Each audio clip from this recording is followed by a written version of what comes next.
Hey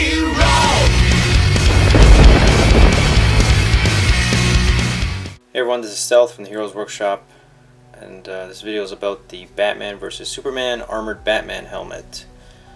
So in this video I'm going to show you from start to finish how I cast and complete one of these helmets.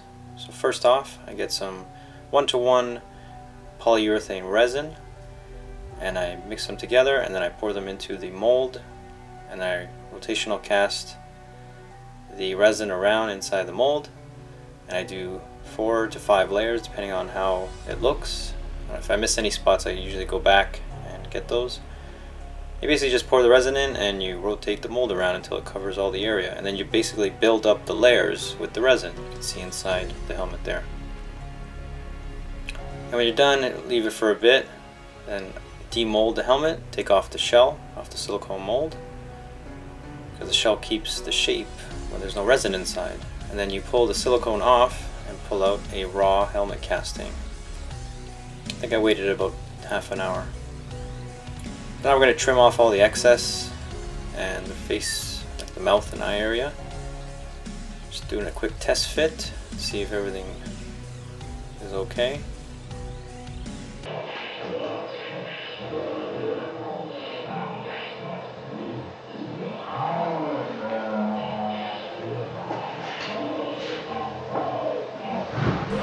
Okay, so now I'm just trimming off the mouth area.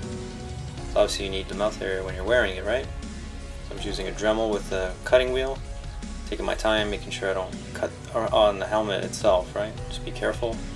Always wear safety equipment, dust mask, and goggles.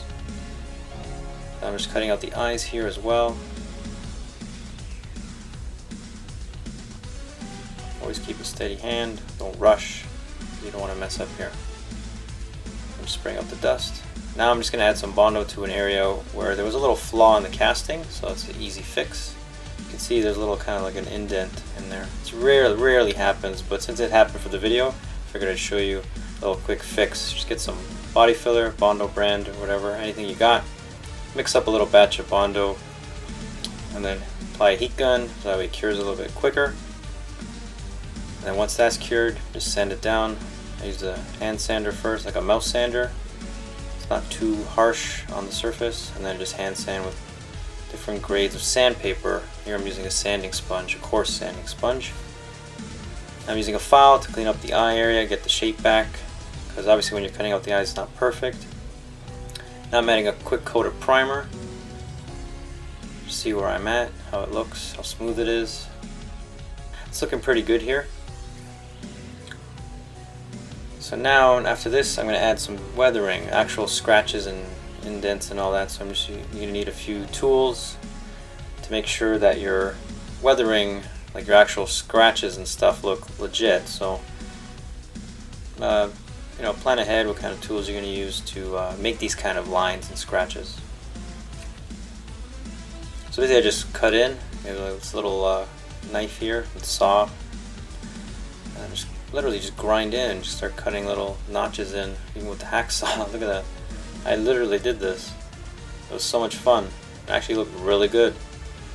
So now I'm just going to spray the helmet metallic silver as the base for the custom paint job. So after that I gave it a quick dust coat of gunmetal, not too thick, just a dust. Now I took some black acrylic paint, mixed it with water so it's really thin, and I just kind of brush it over, all over the helmet. It's really watered down. And then I take a rag and I wipe it. I wipe and I also dab, because you want that metal texture so it looks worn and looks like real metal. So I dab and wipe. Gotta be creative. You gotta, don't make it too, make it like chaotic. Continue that for the whole helmet. And I also added some alcohol and I removed a lot of the acrylic so that way a lot of the silver and gunmetal show through. Well, mostly the gunmetal, not the silver. I like it in little spots like that. It shows where the helmet was scratched, or just, you know, over time the original color is showing through from the bottom.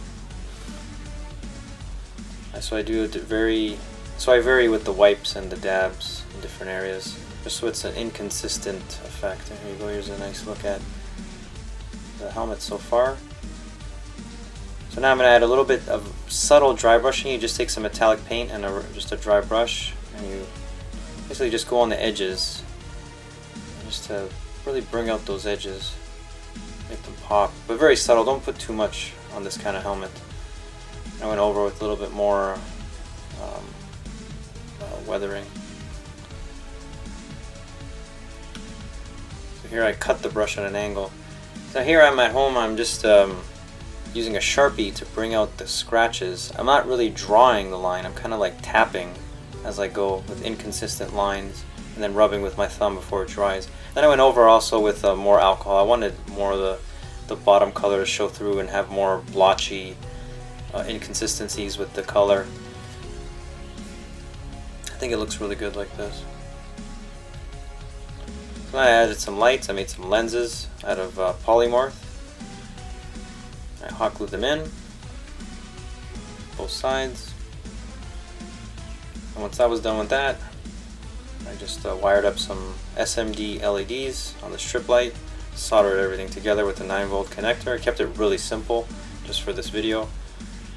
And then I glued in the lights on an angle. I remembered to paint the inner chin guard liner. I almost forgot that. I just used some black acrylic and I just painted it by hand, just so you have that contrasting look, because I think it would look weird if I forgot to do it. Once I was done painting, I was done.